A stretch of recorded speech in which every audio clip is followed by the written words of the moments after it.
His dream is to change the world for the better, and he has the means to do it. But he's not without his critics, and his views are often controversial. In one day, he made over $1 billion through a deal that devalued the British pound sterling and earned him the nickname the man who broke the Bank of England. Politically, he was instrumental in the collapse of the Soviet Union, and he worked tirelessly to block President Bush from gaining re-election. Hello, I'm Ernie Manous. Coming up on Interviews, our conversation with businessman, economist, and activist George Soros.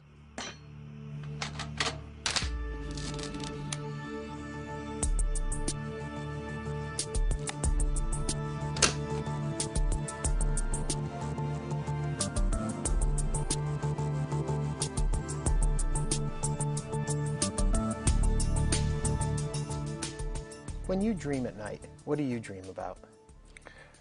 I don't really remember too often, so I can't really tell you. What are the hopes that you have for the future then? Look, I explore the limit of the possible, what can be done. I think that there is no, utopia to be reached. It's a constant striving for improvement, and we are at a rather critical moment because our power over nature has increased, whereas our ability to govern ourselves has not. And so we now have this tremendous power for good or bad, constructive or destructive. And there is really a serious danger, in my view, that we are going to destroy our civilization. So why do you not get involved and take the traditional route, get involved in politics as an elected official? Why do you choose to stay outside the fray? Well, I don't think that I would make a very good elected official, and I am very much engaged in the political process. I was very much engaged in the rest of the world, particularly in the former Soviet Union, and in the last few years I've become much more engaged in the United States because I stand for an open society, a society that recognizes that nobody is in possession of the ultimate truth, but we need to strive towards it. And therefore we need a democratic government, a market economy, rule of law, and so on. So it's a belief in democratic government. It used to be, it's called liberal democracy, if you like. And that is what I stood for in other countries. And then, to my greatest amazement, America, which is the most successful, most powerful open society in the world, the principles of open society have become endangered. So I felt that I have to redirect my efforts towards my own country, and the country that I've chosen to be my country. Mm-hmm. Why do you think that's changed? Why do you think our society has started to have this shift? Well, I think it's a political development. A group of extremists, I think, have first captured one of the major parties, and then the executive, and now are in the process of perhaps capturing the legislature, the legislature first, now the judiciary. And there was one more hardliner on the Supreme Court, and I think all the checks and balances that have been the hallmark of American democracy may be fatally weakened. In your opinion, is there evil? Is there evil in the government? Are there evil people, or are there people that have what they believe to be true and they're fighting their truths, it just doesn't go with what yours are? Well, using the word evil is a dangerous thing to do, but I'm afraid I'm afraid this may be true, and it's certainly it's not President Bush. I think President Bush is a man of good intentions. I think Vice President Cheney, when history is written, will be seen as a very dangerous kind of personality. What would make these people be defined as dangerous? What is it about, as you say, for the vice president? Why would he not have the best interest of the country at hand? Well, I think by his own lights, he's doing what he thinks is the best interest in the country. But I think he suffers from some kind of persecution complex, or you know, he sees enemies all over the place, and I think that he uses methods of dealing with those enemies which are contrary to the principles which have guided this country. If you were in that position, or in the president's position, how would you have handled everything that's happened in the last few years differently? Well, I think where we went wrong was with the war on terror. You know, President Roosevelt said, "We have nothing to fear but fear itself." And compare that with the way this administration has reinforced a very real fear that the terrorists have created. I mean, the 9/11 was really a truly traumatic event that shook us all. But instead of calming people and say, you know, this is not the end of the world, the administration went out of its way to actually to reinforce that threat. And Vice President Cheney was talking next time is going to be in the form of a mushroom cloud. So that's enhancing the danger. In order to gain the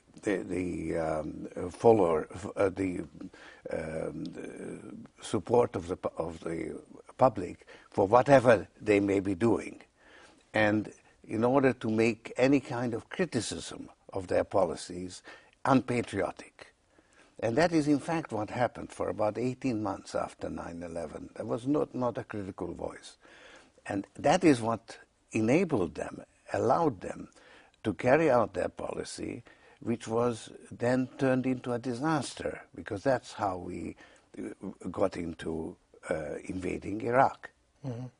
When you talk about all of this, though, I know you also make reference to the fact it reminds you of during your childhood, when a lot of this was going on in the rest of the world and with the Nazi occupation and yes, stuff. because I've seen that. And I remember, you know, the Nazi propaganda, how they whipped up public support. Because let's face it, Hitler had the support of the German public, similarly exploiting fear. In the Soviet Union, there was the murder of Kirov that allowed Stalin to engage in purges. In Germany, it was the fire in the Reichstag, in the German parliament, that allowed Hitler then to put down his opponents. Now, this is not what has happened here. I mean, we are a democracy, right, and there are rule of law. So, I mean, this administration can't do that kind of thing. But the propaganda was very similar. From a personal point of view, what do you remember of that time? I mean, it's easy to talk about the history of what was going on, but as a small child, what do you remember? Well, I wasn't such a small child. I was 13 when the Germans occupied Hungary. And being Jewish, I would have been deported like others. And so I remember that very, very vividly. It was the formative experience of my life, 1944. Right. It really has, I think it has shaped me for the rest of my life. What was the fear of that like, though? What is it like to know the people around you are, in a sense, coming for you? How does that feel? You see, we were in a very unusual position, because my father had lived through something similar in the First World War, where he was prisoner of war in Siberia, and he led an escape. and he got caught up in the Russian Revolution, in the fighting in Siberia. So he came back with a very different kind of experience from normal life. And because of that, he was much more prepared for the German occupation. And he said, you know, this is not something you can take lying down. You've got to take evasive action. So he arranged false identities for all of us, and we all lived through it. And my father helped a lot of other people also to survive by giving them, securing them safe homes and so on. So it was sort of a really dangerous life, and of course people were fearful, and in fact many people perished. But we succeeded in surviving. So this is something that makes me want to stand up when I see something dangerous happening, and instead of lying down. Right. So at what point did you say, I'm going to make something of myself? Was there a moment where you realized you could do more? Well, I think as a child we all have great ambitions. Right. And then, and of course the living through that very dangerous time, it was like that movie, you know, the dangers of the Ark or something. There's an adventure movie that Raiders of the Lost Ark? That's the one. Yeah. It was a little bit like that. After that, actually, it was a big setback because I went to England, and it was very difficult conditions. It was a big come down. I thought I was very important, and nobody paid any attention. So it was a slow climb up again. And eventually I came to America, and it's really in America that I've been successful. Yeah. Do you remember your first paycheck? Do you remember the excitement of earning your first dollar? Well, yes, but you know, I worked in all kinds of odd jobs in England. I worked on the picking fruit, painting walls, and so on. So it was a very hard life. I was a waiter. That was my best job. And then I studied and got through college, and it went off. What was it, do you think, in your personality that allowed you to achieve the great success that you've made? Well, I think that that my father had a lot to do with it. I mean, he was a sort of very much a leading light, somebody whom I very much relied on and absorbed. And I think also the adversity of the German occupation and the danger, which enabled me afterwards to take risk, but never to take too much risk. In other words, to confront risky situations, trying to minimize the risk. Mm-hmm. And that, I think, was very useful to me in the financial markets. Yeah. Did you always have a head for finance? Yeah, it started actually.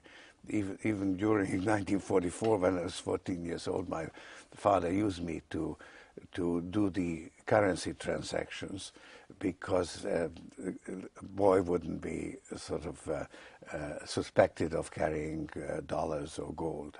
Yeah. There is a story of you making $1 billion in one day. Hmm. And with it comes the question for me, can you be a normal human being when you're dealing with those amounts of money? And the reason I say this, does everything stay in perspective when in a day you can make what some people will, most people will never even imagine what that's like to have? Well, it is actually kind of tricky, because on the one hand you get used to dealing with very large amounts of money. On the other hand, you have to make decisions about smaller things, like, you know, how much do you tip the taxi driver. And frankly, I try to use the same criteria on small things as on large things. So I don't sort of lose contact with reality in everyday life. So, for instance, I don't have a private plane because I don't think I need one. So you are right in saying it's difficult to maintain perspective, and it's important to sort of not lose sight of what's right and wrong. As your bank account went up, did your values change? I don't think so. I really don't. In fact, I think I'm pretty strongly anchored in my values, and you see, when you have a lot of money, you are under an obligation somehow to flaunt it, and I don't feel that obligation. Now, what I have done is I've set up a foundation, and where I really do spend a very large amount of money. Our annual spending is over $400 million. So there again, I deal with very large amounts. But when it comes to personal expenditures, I don't deny myself anything, but I also don't, splurge unreasonably. Yeah. When you decide to help out an organization or a group or find a charity, how do you decide what are worthy of your time and effort and your money? Well, it's since there's an infinite amount to be done. Right. You have to focus in, and I'm led by this certain philosophy, this philosophy of open society, and it helps me to decide what falls into our bailiwick and what is outside. It changes, though. For instance, we did not deal with anything to do with the environment. I thought other people know more about it. It's too much for me to take on.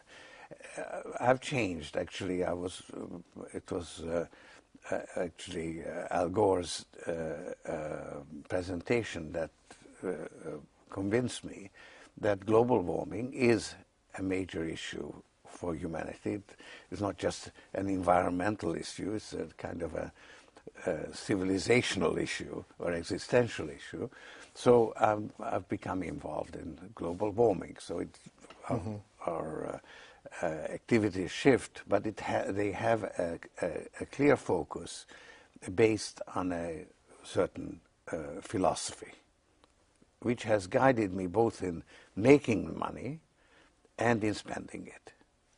I would say a lot of people would say that you fall into the Democratic Party if you had to choose a party. Do you pick a party? Is there a place Yes, that you're... I mean, I am inclined towards the Democratic Party, but I wasn't particularly active in politics until I felt that the very principles of democracy in this country are at risk. And that's when I became much more engaged. A couple years back, Michael Moore spotlighted the Carlyle Group. And I'm curious if you feel there are misconceptions out there about who they are, what they do, and it's a financial group that involved the Bush family and also the bin Laden family. Well, it's a good point you raised, because I was one of the original partners of the Carlyle Group in one fund, and I had no problem with that. I think that they are perfectly reasonable, sound businessmen. Of course, their strength is on defense, because that's where their connections and their knowledge is. They actually asked me to speak at their annual gathering, which is also addressed by Bush and others, Cheney and others, Rumsfeld. And I said, you don't really want that, because you want to get defense contracts, so you don't want to give me a platform. And they said, no, we do. And I spoke to them, and I spoke to them the same way as I speak to at any other forum. So it just happens to be that they are, I think, very fair people politically as well. When you make a business decision, is it void of your moral standings, or can the two of them coexist?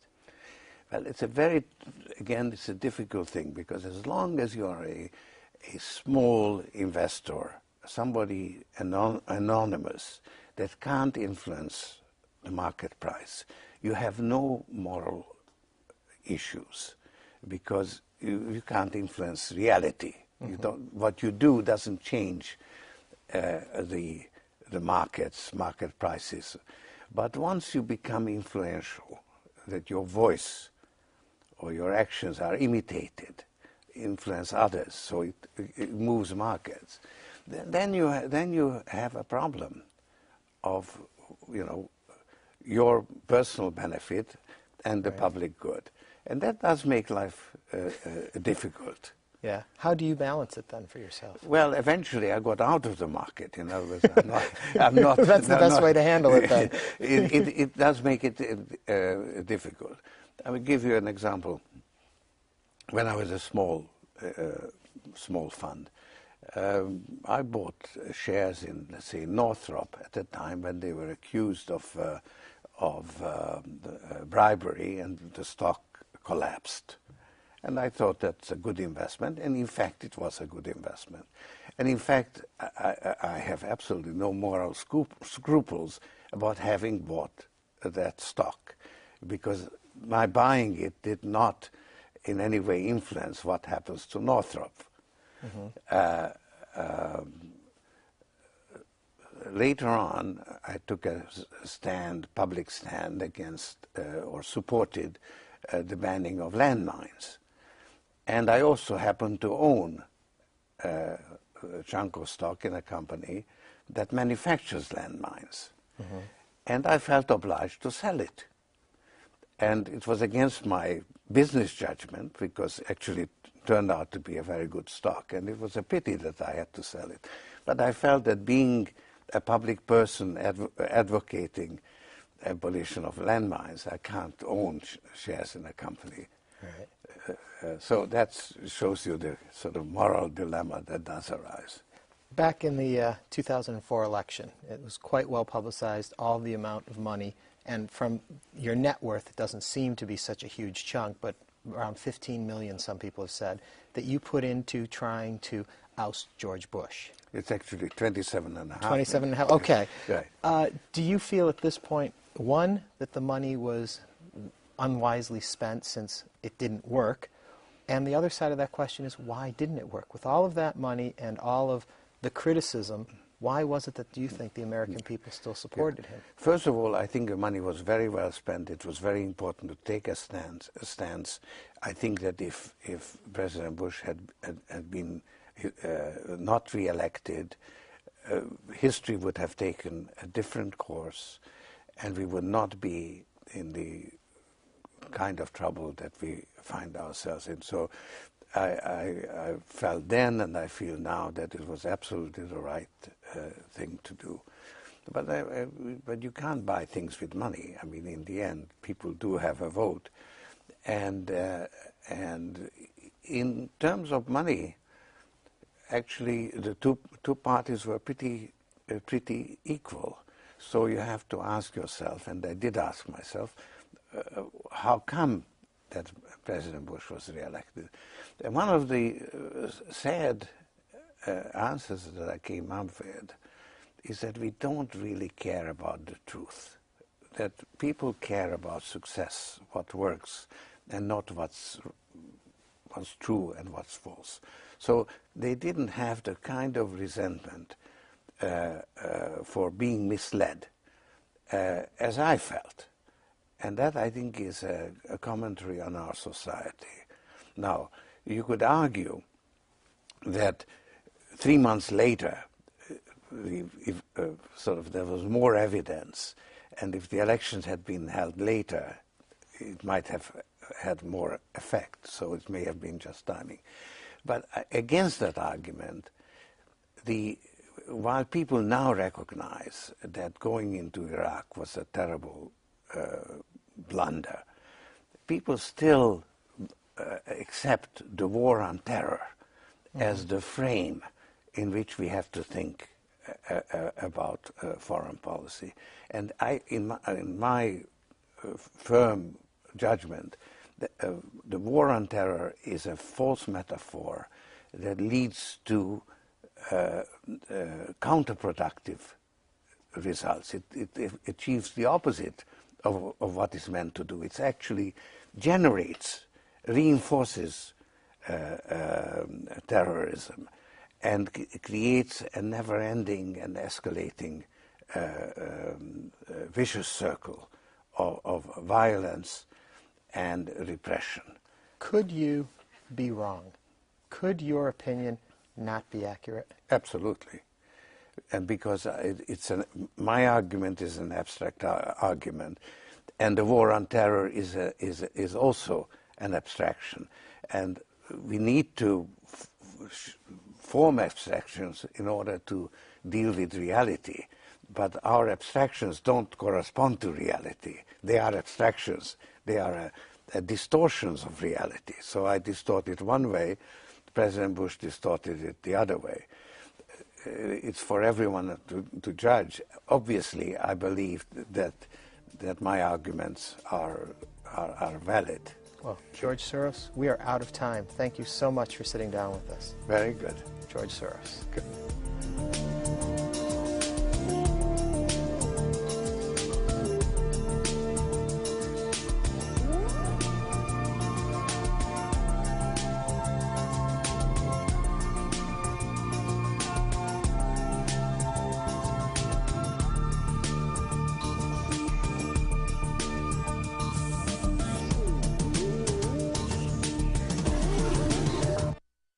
To order a transcript, call 866-652-3378 or send $6.95 to the address on your screen. Please include the name of the guest.